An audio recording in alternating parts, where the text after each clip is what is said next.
안녕하십니까. 2025학년도 수능특강 독서 사회문화 8강 해설하도록 하겠습니다. 자, 먼저 1문단부터 같이 한번 볼게요. 금전을 빌려주고 상대방이 이를 갚기로 약속함으로써 성립하는 계약을 금전소비대차 계약이라고 한다라는 말이 있었어요. 어려운 말 같게 느껴질 수도 있겠지만 단순하게 생각하면 돈 빌려주고 갚는다는 내용이죠. 이 계약에 따라서 채무자가 채권자에게 빌린 돈을 갚는 것을 변제라고 한다. 자, 우리 이 문장에서 여러 가지를 알 수 있습니다. 일단은 돈 빌려주고 갚는 관계가 있는데 각각 이제 이름이 정해져 있어요. 그래서 행위의 주체 이름을 정확하게 기억을 해줘야지 문제 푸는데 어렵지 않습니다. 채무자가 어떤 사람이라면은 빌린 돈을 갚는다고 했으니까 아, 돈을 빌린 사람이구나. 그리고 갚기로 약속했던 사람이구나 라고 생각해 볼 수 있겠고요. 채권자는 반대의 개념이겠죠. 자, 그리고 이런 돈을 갚는 행위 이꼴 변제라고 하는구나 라고 이해를 해주셔야 됩니다. 자, 이 채권자랑 채무자 헷갈리면 절대 안 돼요.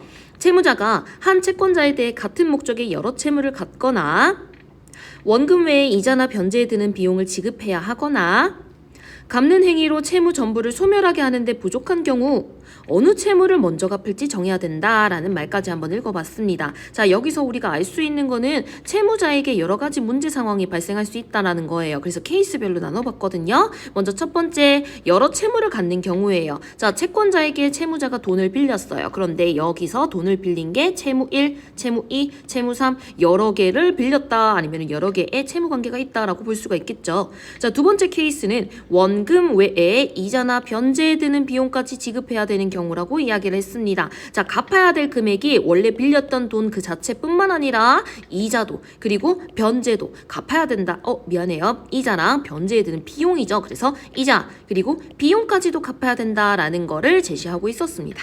자, 세 번째 케이스 같은 경우에는 갚는 행위로 채무 전부를 소멸하게 하는데 부족한 경우 어느 채무를 먼저 갚을지 정해야 된다라고 하는 거는 쉽게 말하면 이거죠. 돈이 부족한 거예요. 그래서 내가 한 번에 못 갚고 이런 채무 중에서 어떤 일부분만 갚을 수 있을 때 어떻게 먼저 갚아야 될까라는 이런 세 번째 문제 상황이 있습니다.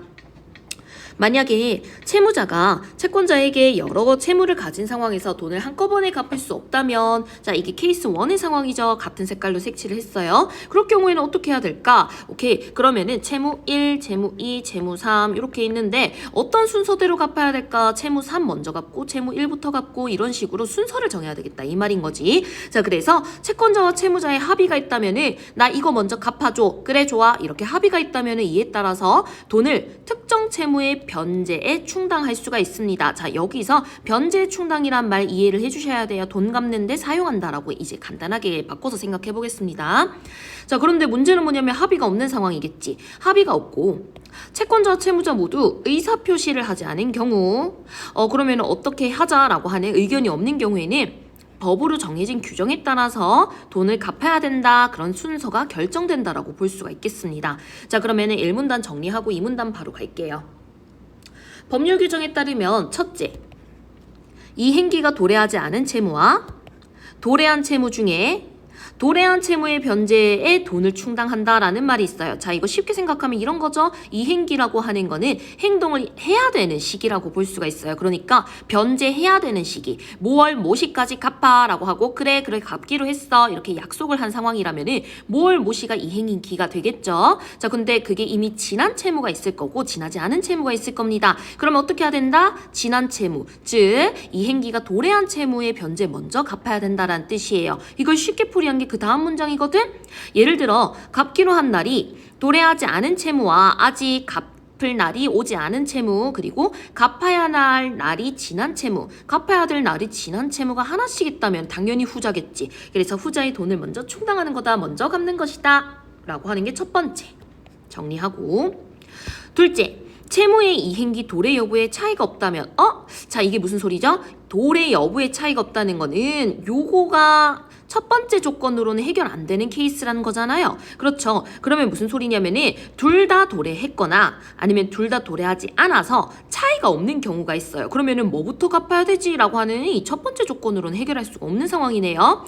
즉 모든 채무의 이행기가 도래했거나 도래하지 않았다면 채무자에게 이익이 큰 채무의 변제에 돈을 먼저 충당한다라는 말이 있었어요. 이런 경우에 어떻게 하라고? 채무자에게 이익이 큰 채무의 변제부터 갚으라 이 말인 거예요. 자, 그러면은 채무자에게 돈이 채권이 죄송해요. 채무자에게 채무가 1, 2, 3 여러 채무가 있었어. 그런데 채무자 입장에서는 이 먼저 갚는 게 뭔가 금전 운용에 더욱 이득이 될 것 같단 말이야. 그러면은 이 첫 번째 조건이 충족되지 않고 두 번째 조건에 따라서 법률 규정에 따라서 변제를 충당할 때는 이렇게 채무자한테 이익이 되는 방향으로 먼저 해도 된다라고 이야기를 하는 거였죠.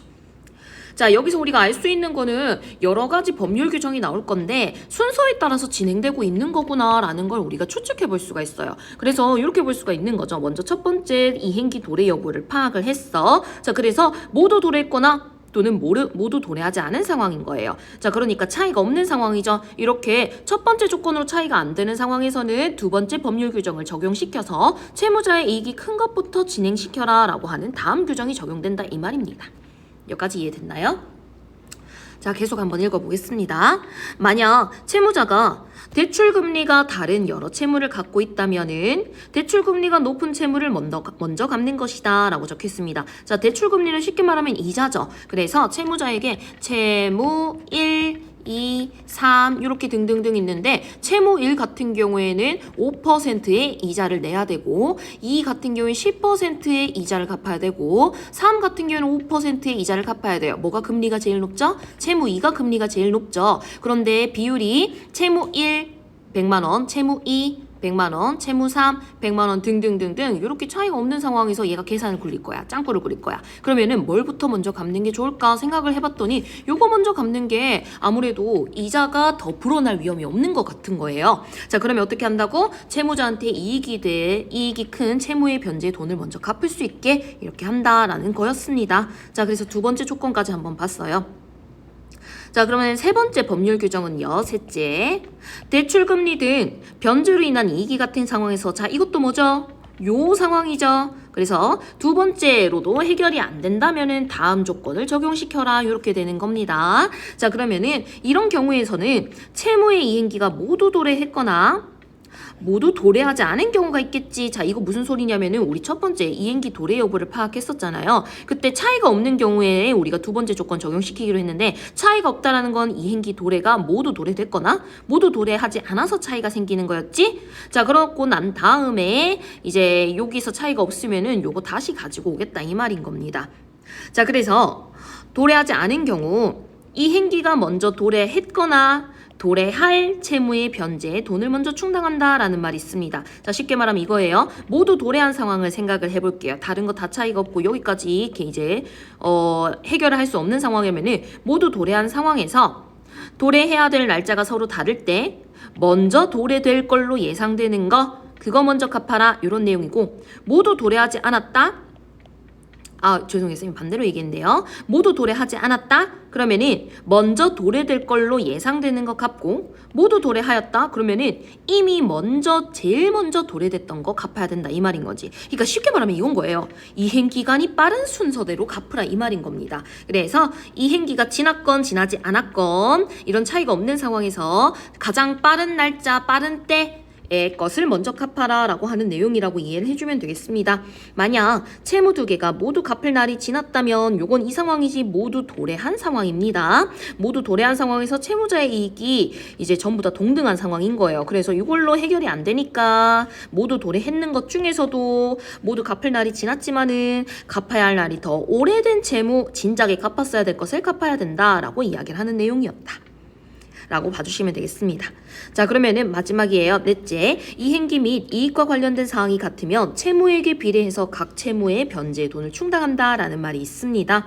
자, 그러니까 한마디로 이런 거예요. 여기까지 다 해결이 안 됐어요. 자, 그러면은 마지막에 요 네 번째 법률 조건을 이제 적용을 시켜야 될 것 같은데 채무액에 비례해서 그냥 각각 충당한다라는 뜻인 겁니다. 채무 1, 채무 2, 채무 3 이렇게 있는데 내가 가지고 있는 돈으로 전부 한 번에 다 못 갚아. 그러면은 여기 비율, 여기 비율, 여기 비율로 나눠가지고 그냥 각각 갚아야 되겠다. 그러면은 이 채무는 전부 다 갚아지는 게 아니라 반반반 뭐 이런 식으로 갚아지거나 여하튼 일부분 남을 수밖에 없겠죠. 이런 내용이라고 봐주시면 되겠습니다. 자, 그런데 한편이란 말이 있어요. 한편이라고 하는 건 무슨 뜻일까요? 무슨 말이냐면은 이 뒷부분에서는 앞에서 얘기했던 거랑 조금 다른 상황이 나온다라는 거겠죠. 채무자가 원금뿐만 아니라 비용 및 이자도 지불해야 되는 경우는 이라고 이야기를 했어. 이게 무슨 경우야? 요 케이스 2인 경우이잖아요. 그러니까 한편이라고 바꿔서 설명하고 있는 경우입니다. 총 비용, 총 이자, 각 채무의 원금 순서대로 변제의 돈을 충당해야 된다라는 말이 있어요. 자, 순서 제시해주고 있는 거거든. 순서 어떻다고? 비용 먼저 갚고 그 다음에 이자 갚고 그 다음에 원금 이 순서대로 갚아라 라고 이야기를 하는 거였습니다. 자, 그런데 비용은 특별히 다른 의사표시가 없을 때는 채무자가 부담하는 게 원래 맞거든요. 즉 돈을 빌린 사람이 이 변제에 드는 비용을 부담하는 것도 어찌 보면 당연하다 이 말인 거야. 자, 그런데 주소 이전 등 채권자의 행위로 인해서 변제 비용이 추가로 증가를 해버렸어. 그러면은 변제 비용이 증가했다라고 하면 이거는 귀책 사유가 채권자에게 있는 거잖아요. 그럼 그 증가액은 채권자가 부담해야 된다라고 얘기하는 부분이었습니다. 이 부분은 약간 이런 규정이죠. 법률 규정 중에서 제일 짜증나는 부분. 다만 이런 규정이잖아. 그래서 이 부분은 예외적인 사항이니까 좀 기억을 해줘야 될 필요가 있겠다라고 봐주시면 되겠습니다. 또한 이것도 우리 법률 규정에서 문제 출제하려고 일부러 집어넣는 경우가 많거든. 그래서 이것도 기억은 좀 해놓고 넘어가면 좋을 것 같아요. 외울 순 없을 거예요. 그런데 위치 정도는 기억해 줄 수 있다 이 말인 거죠. 금전에 대한 채무의 변제는 채권자의 현 주소에서 해야 되고, 회사에 대한 물건 공급 등 영업에 대한 채무의 변제는 채권자의 현 영업소에 해야 된다라는 거. 자, 이거 메모나 뭐 이렇게 따로 정리할 필요 없지만 여기에 이런 내용이 있다라는 건 기억해 줍시다. 자, 산문단으로 넘어가도록 할게요. 변제라는 게 채무자가 하는 게 원칙이죠. 그러니까 돈 빌린 사람이 돈 갚는 게 원칙이라 이 말이에요. 그러나 채권자 입장에서는 제3자에게 변제받아도 상관없을 수가 있습니다. 채권자 같은 경우에는 돈 받는 거 그 자체가 중요하단 말이야. 그래서 채무자한테 직접 돈을 이렇게 받는 것도 있고, 채무자한테 돈 못 받고 그냥 돈만 받을 수 있다면 제3자한테 따로 받을 수도 있겠다라고 생각해 볼 수가 있는 거지. 자, 그러면은 여기서 제3자라고 하는 역할은 어떤 역할이냐? 자, 채권자 갑의 입장에서는 빌려준 돈만 받을 수 있다면은 돈을 갚는 사람이 채무자인 을, 이건 제3자인 병, 이건 상관없다고 생각할 것이다. 즉 제3자는 여기서 채무자의 대리인 같은 역할이라고 봐주시면 될 것 같아요. 자, 그러면은 헷갈리면 안 되는 거, 채권자 대신 제3자가 사용되는 게 아니라 제3자라고 하는 역할은 채무자의 역할을 대신해주는 제3자라는 거 꼭 기억을 해줘야 돼. 이거 헷갈리면 절대 안 돼요. 자, 제3자가 대신 변제하면은 제3자가 채무자에게 채무의 상환을 요구할 권리를 행사할 수 있게 됩니다. 자, 이런 내용이에요. 제3자가 채권자에게 돈 대신 갚았거든요. 그러니까 제3자에게 어떤 권리가 있어요? 야, 내가 대신 갚았지. 너 나한테 돈 갚아야 돼. 라고 주장할 수 있는 권리가 생긴다 이 말인 거야. 그러니까 새롭게 채권자의 역할을 할 수 있는 것처럼 보이는 거지.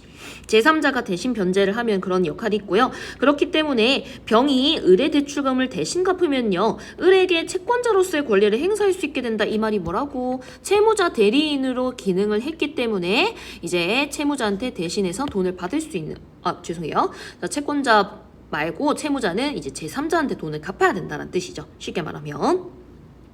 하지만 을에게는 채권자가 병으로 바뀌는 게 이전보다 좋지 않을 수가 있다. 이런 말이 있어요. 자, 그렇죠. 을이 여기서 채무자의 역할이 을이었었죠. 자, 을 같은 경우에는 갑한테 갚는 게 마음 심적으로 편할 수도 있고 뭔가 좀 더 유리할 수도 있을 것 같아. 그런데 병이라고 하는 제3자가 대신 갚아줄게. 너가 이제 나한테 갚아야 돼 라고 얘기했는데 그 상황이 너무 불편할 수도 있단 말이에요. 뭐 막말로 뭐 을이 뭐 병의 전 여친이거나 뭐 이런 상황이 있을 수도 있겠죠. 자, 되게 불편한 상황이 생길 수도 있습니다. 좋지 않을 수 있어요.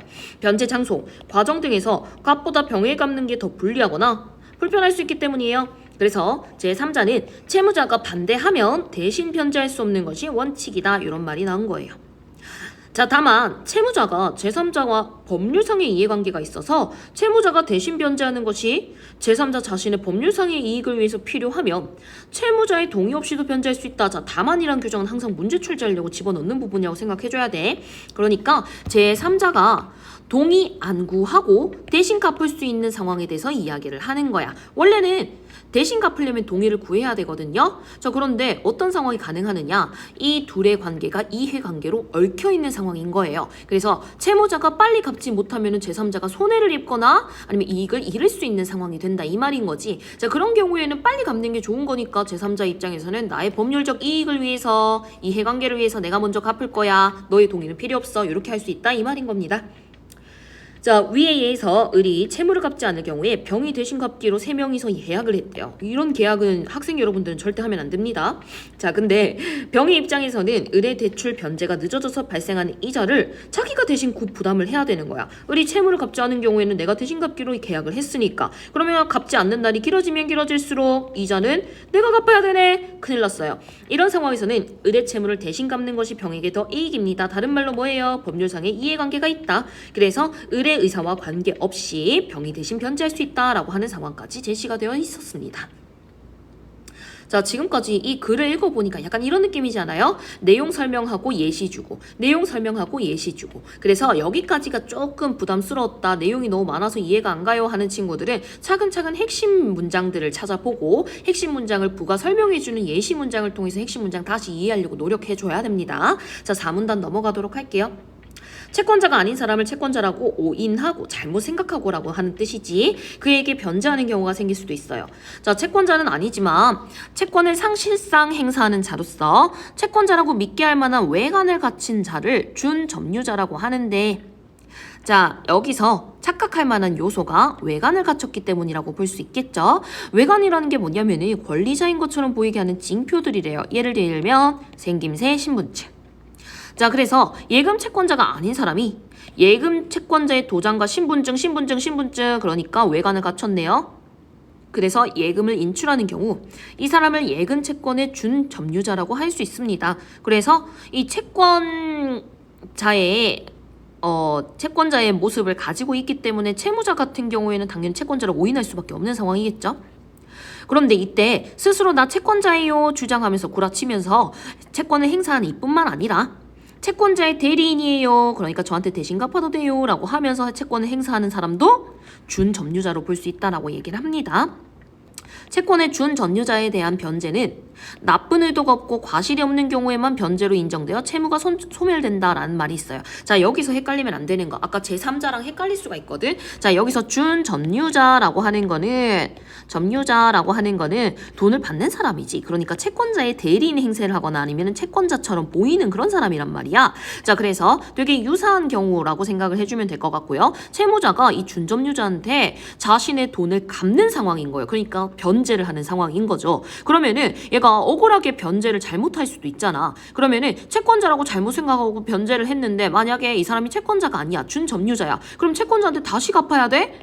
라고 하는 상황에 대해서 설명을 해주는 거지. 그럴 필요가 없어요. 어떤 상황에서는 그럴 필요가 없어요. 나쁜 의도가 없는 상황인 거야. 나 일부러 다른 사람한테 갚아야지 이런 의도가 없고 과실이 없는 경우, 잘 알아보지도 않고 그냥 막 갚아버리는 거, 별 생각 없이 바로 갚아버리는 거, 이런 경우에 과실이 있다라고 볼 수 있겠지. 근데 그런 상황이 아닌 거란 말이야. 그런 경우에는 정말 꼼꼼하게 다 뒤져봤는데도 착각을 했구나, 그거는 네 잘못이 아니야, 변제로 인정해줄게, 채무 소멸해 라고 볼 수가 있는 거야. 그 이후에 법률적인 관계는 뭐 준점유자랑 채권자 사이에서 뭔가 문제가 생길 수가 있겠지. 여하튼 여기선 채무가 소멸할 수 있다라고 얘기를 하는 거죠.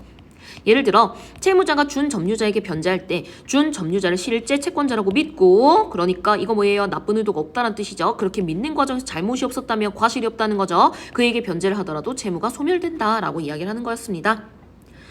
금전 소비 대차 계약은 기간을 정해두고 그동안 이자를 받는 경우가 많다. 만약 이행기가 도래하기 전에 채무자가 미리 원금을 변제하려고 되면 어떻게 될까라는 말이 있습니다. 자, 이 말은 무슨 소리냐면은 예를 들면서 이해를 하는 게 좋을 것 같아요. 자, 돈 빌려주고 돈 갚아라 라고 하는 계약이 웬만하면은 기간을 정해두고 하는 경우가 많죠. 언제 갚아 라고 얘기를 하는데 그 기간이 긴 상황을 한번 생각을 해볼게요. 한 10년 정도 된다고 칩시다. 10년. 그래서 10년 이 기간 뒤에 돈을 갚아라 라고 했어요. 그래서 여기서 빌린 시점이 있고 갚기로 약속한 시점이 있습니다. 자, 이런 경우가 있는데 내가 처음 돈 빌렸을 때는 한 번에 갚을 돈이 없었기 때문에 10년이라고 계약을 해버렸는데 중간에 돈이 생겨버렸어요. 한 5년 차쯤 돈이 다 생겨버렸어요. 그래서 원금하고 전부 다 갚을 수 있는 그런 만큼의 돈이 생겼단 말이야. 그런 경우는 어떻게 해야 될까라고 보는 거죠. 자, 이런 경우에 어떻게 하라고 보느냐? 일반적으로 정해진 기한보다 빨리 갚더라도, 그러니까 5년에 갚는 경우가 있더라도 남은 계약 기간 동안 내야 될 이자도 함께 갚아야 된다라고 얘기하는 거예요. 자, 무슨 소리예요? 자, 5년 정도 갚았어. 이때 원금 플러스 이자를 매년 따박따박 갚았는데 이때 돈을 전부 다 갚았거든. 그래서 원금이 소멸했어. 그러면 더 이상 우리 채무관계 끝났나요? 아니요, 안 끝났다고요. 여기서 이자라고 하는 것까지 다 포함을 해서 갚아야지 채무관계가 완전 소멸이 된다라고 볼 수가 있는 겁니다.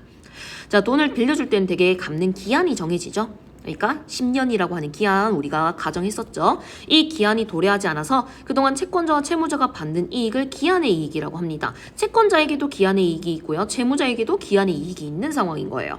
채무자는 이행기 전까지 원금 상황에 대한 독촉을 받지 않고 원금을 사용하는 등의 이익을 얻을 수가 있네요. 자, 이 말은 무슨 소리냐면은 채무자 입장에서 어떤 이익이 있느냐? 원금 상황까지 10년까지 1년마다 돈 안 갚아? 2년마다 돈 안 갚아? 3년 돈 안 갚아? 안 갚아? 이렇게 독촉받지 않고 10년이라고 하는 약속 기간까지는 마음 편하게 있을 수 있다. 이 말인 거야. 자, 그래서 그런 이익이 있고요. 채권자 같은 경우는 이자 수익 보장 등의 이익이 있습니다. 그래서 따박따박 매년 이자를 받을 수 있는 수익이라는 게 채권자에게는 기한의 이익인 거지. 자, 근데 채무자가 미리 갚아버리면 어떻게 되는 거야? 이런 기한 이익이 없어지겠죠. 근데 없어지는 게 채무자가 본인의 기한의 이익은 포기할 수 있어. 그러니까 10년 동안 마음 편하게 원금 쓸 수 있는 그런 이익은 포기할 수 있어. 그렇지만 채권자가 이렇게 이자를 받을 수 있는 이익은 침해해서는 안 된다라는 겁니다. 그래서 법률에서는 변제 과정에서 채권자와 채무자의 권리와 이익을 보장하기 위해서 여러 장치를 마련하고 있고, 지금 방금 말했던 이 기억 부분 같은 경우는 채무자의 기한의 이익을 채무자가 아니죠. 채권자의 이자를 매달 또박또박 받을 수 있는 그런 기한의 이익을 보장해주기 위해서 마련한 장치구나라고 생각을 해주면 되겠습니다. 자, 되게 말이 많이 꼬였던 것 같은데, 자, 우리 문제 한번 볼게요. 윗글의 내용과 일치하지 않는 것을 고르라고 했어요. 정답은 2번이었죠. 자, 회사에 대한 물건 공급 등과 관련된 채무의 변제는 채무자의 현 영업소에서 해야 된다라는 말이 있는데, 자, 우리 이 부분 어디서 봤었죠? 내가 기억하라고 했었는데, 자, 이 부분에서 있었지. 자, 회사에 대한 물건 공급 등 영업에 관한 채무의 변제에 대한 내용이 있었어. 이거 어디서 해야 돼요? 채권자의 현 영업소에서 해야 됩니다. 근데 여기서 뭐라고 했어요? 채무자라고 했지. 그러니까 채권자랑 채무자 헷갈리면 절대 안 된다라는 말인 겁니다. 자, 그래서 채무자가 아니었기 때문에 일치하지 않는다라고 볼 수 있겠습니다. 나머지는 좀 간단해서 여러분들이 답지 보고 해결할 수 있을 것 같아요. 넘어갈게요. 자, 2번 기억의 이유로 가장 적절한 것은 기억이 뭐였지? 요 내용이었죠. 정해진 기한보다 빨리 갚더라도 이자를 전부 다 쳐서 갚아야 된다라는 거. 왜 때문이었지? 채권자의 이익을 보장하기 위해서였지. 그래서 남은 계약 기간 동안 이자를 받을 수 있는 채권자의 이익을 침해할 수 있기 때문에 갚아야 된다라고 하는 1번밖에 적절한 게 없네요. 바로 넘어가겠습니다. 3번. 자, 윗글을 바탕으로 보기를 이해한 내용으로 적절하지 않은 것을 고르라고 했었어요. 한번 볼게요. 사례 1. A는 예금 채권자의 도장, 신분증, 통장, 자, 신분증, 외관을 갖췄죠. 그래서 아마도 준점유자에 대한 이야기를 할 것 같아요. 훔치고 비밀번호까지 알아냈어요. 이거 범죄 아닌가요? 자, 근데 그는 채무자인 은행을 속이고 제가 바로 예금 채권자의 대리인입니다. 대리인이라고 주장하는 것도 뭐가 된다고? 준점유자가 된다고. 자, 그렇게 주장을 해서 예금 채권자의 통장에 있던 예금을 인출했다라고 얘기를 합니다. 자, 그런데 이 경우에서는 준점유자지만 이렇게 신분증까지 다 가지고 이렇게 갔었기 때문에 좀 속을 수밖에 없는 상황이었던 것 같아요. 사례 2 보겠습니다. 사례 2. 자, B는 보험 채권자와 닮았는데 이를 이용해서 채무자인 보험회사를 속이고 돈을 받아냈습니다. 자, 닮았다라고 했어요. 그러니까 생김새가 닮았다라는 거지. 생김새도 우리 외관 중에 하나였었거든요. 그러니까 준점유자로서 속을 만한 외관을 갖추고 있었다라고 볼 수가 있겠네요. 보험회사의 직원은 뭐 해야 돼요? 신분증을 확인해야 될 의무가 있습니다. 근데 생김새만 딱 보고 별다른 의심 없이 보험금을 지급했대요. 이 말은 무슨 소리냐면은 자기 의무를 다하지 않았다라는 거예요. 그럼 뭐예요? 보험회사의 직원에게 뭐가 있는 거지? 과실이라고 하는 게 있는 거지. 자, 그렇기 때문에 이 과실이 있었기 때문에 여기 보험회사에 B에게 주는 이 변제 같은 경우에는 과실이 있기 때문에 인정해주지 않겠다라고 볼 수가 있겠습니다. 자, 그럼 1번부터 한번 볼게요. A는 예금 채권자가 아님에도 권리자인 것처럼 보이게 하는 징표가 뭐였냐면은 외관, 신분증이었었죠. 그래서 채권을 행사했었습니다. 2번이 정답이야. 적절하지 않은 거. A는 예금 채권자의 대리인이라고 주장했기 때문에 그에게 예금을 인출해준 거는 준 점유자에 대한 변제로 볼 수 없군? 아니죠. 있죠. 자, 예금 채권자의 대리인도 준 점유자로 인정해준다라고 했습니다. 너무 간단한 문제였어요. 자, 3번. 보험회사의 직원이 B에게 변제하는 과정에서 과실이 당연히 있었습니다. 그래서 채무가 소멸되지 않겠죠. 보험회사의 직원을 속이고 보험금을 지급받은 B는 보험채권의 준 점유자라고 볼 수가 있죠. 자, A가 훔친 신분증과 B의 생김새가 뭐라고? 외관이라고. 그래서 자, 나머지는 전부 다 적절했습니다. 문제는 비교적 쉬웠던 것 같아요. 자, 4번 볼게요. 적절하지 않은 거 고르는 거였습니다. 자, 채권자 A에게 빌린 돈을 갚아야 할 채무가 있는 채무자 B는, 자, 그러면 여기서 채권자랑 채무자 잘 기억을 해줘야 되죠. 자, A가 돈을 빌려줬고요. B가 돈을 빌렸어요. 그래서 채무자, 이거 미안해요. 채권자, 오늘 말 되게 더듬네요. 채무자. 자, 그래서 이 일부를 먼저 갚으려고 합니다. 그러니까 무슨 상황이냐면은 채무가 좀 여러 개가 있는데 요 밑에 보니까 상황 보니까 채무가 1, 2, 3, 4 있죠. 이런 상황에서 전부 다 갚을 수 없으니까 무슨 순서대로 갚아야 될까라고 볼 수 있겠네요. 자, 그래서 두 사람이 변제를 충당할 채무를 지정하지 않았어. 의사표시도 하지 않고 합의도 이루지 않은 상황이네. 자, 그러면은 법률 규정에 따라서 충당할 채무가 결정되었다라는 말이 있었어요. 자, 그러면은 우리가 앞에서 봤던 요거 가지고 올 수가 있겠네요. 요거. 자, 이거 맞죠? 잠깐만요.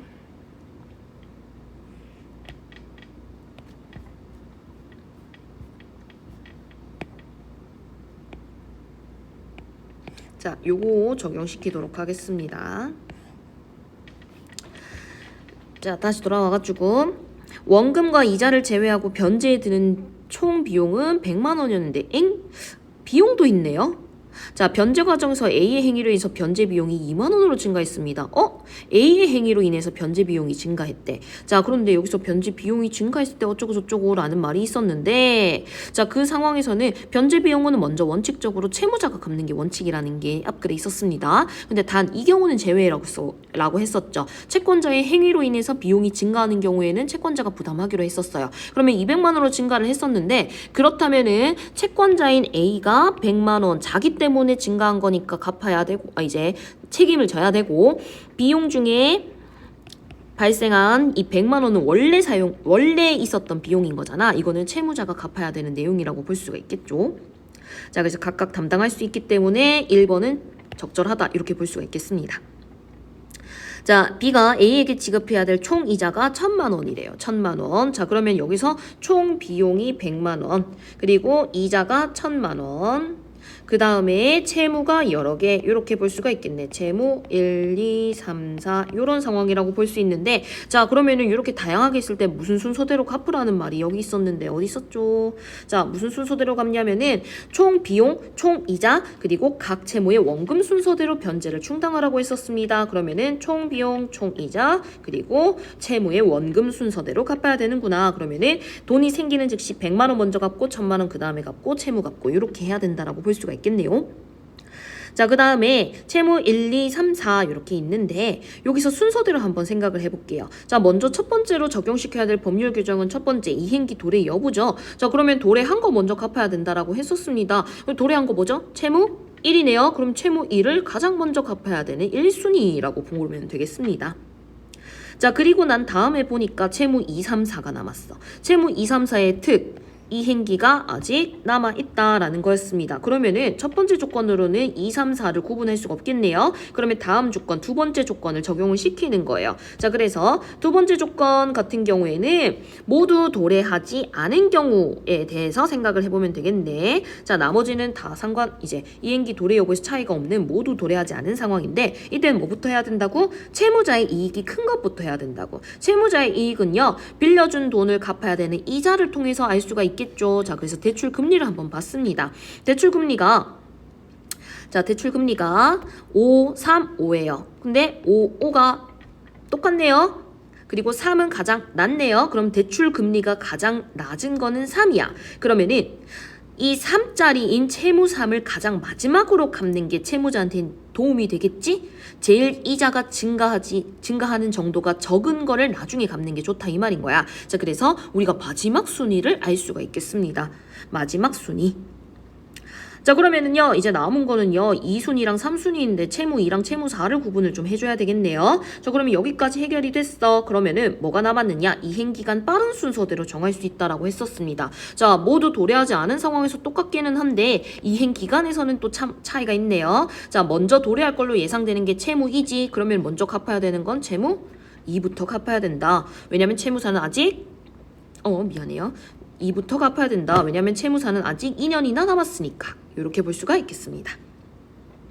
자, 이렇게 내용이 이해가 갔나요? 자, 이런 식으로 적용시키면 정답이 2번이 되는데 채무자가 1,000만 원으로 자, 가지고 있는 돈이 1,000만 원밖에 없어. 채무 중에 일부를 먼저 갚으려고 해. 그러면 뭐부터 해야 된다고? 이거 비용, 총비용 먼저 갚고 그 다음에 총이자 갚고 그 다음에 원금 갚아야 되는 거지. 그러면은 1,000만 원이 있단 말이야.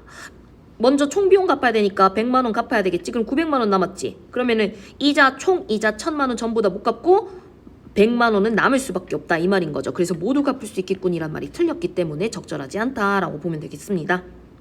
자, 채무 4개 중에 하나만 갚을 수 있다면요. 채무 1의 일행기가 도래했기 때문에 채무 1부터 먼저 변제 당연하죠. 맞는 말. 4번 채무 2와 채무 3 중에 하나만 갚을 수 있다면은 변제할 때 채무자가 얻는 이익이 채무 2가 더 크기 때문에 채무 2를 먼저 변제해야 되겠군 이라고 했어요. 두 번째 조건 적용시켜가지고 채무 2 먼저 갚아야 된다라는 거 확인할 수가 있었습니다. 자, 그 다음에요. 자, 5번 채무 2와 채무 4 중에 하나만 갚을 수 있다면 채무 4가 이행기가 도래하기까지 더 많은 시간이 남았기 때문에 자, 마지막 세 번째 법률 규정이죠. 그래서 채무 2 먼저 변제해야 되겠군. 이것도 당연히 맞는 말이 되는 겁니다. 그래서 적절하지 않은 거 고르라고 했으면은 2번이라고 보면 되겠네요. 아마 4번이 제일 어려웠을 것 같기는 한데 좀 간단하게 접근을 해줘서 표를 정확하게 분석을 할 수 있었으면은 무난하게 풀 수 있는 그런 문제였던 것 같아요. 자, 5번은 1번입니다. 자, 나머지는 뭐 헷갈리는 문제 있으면 언제든지 선생님한테 개인적으로 따로 물어봐도 상관없습니다. 자, 수고하셨습니다.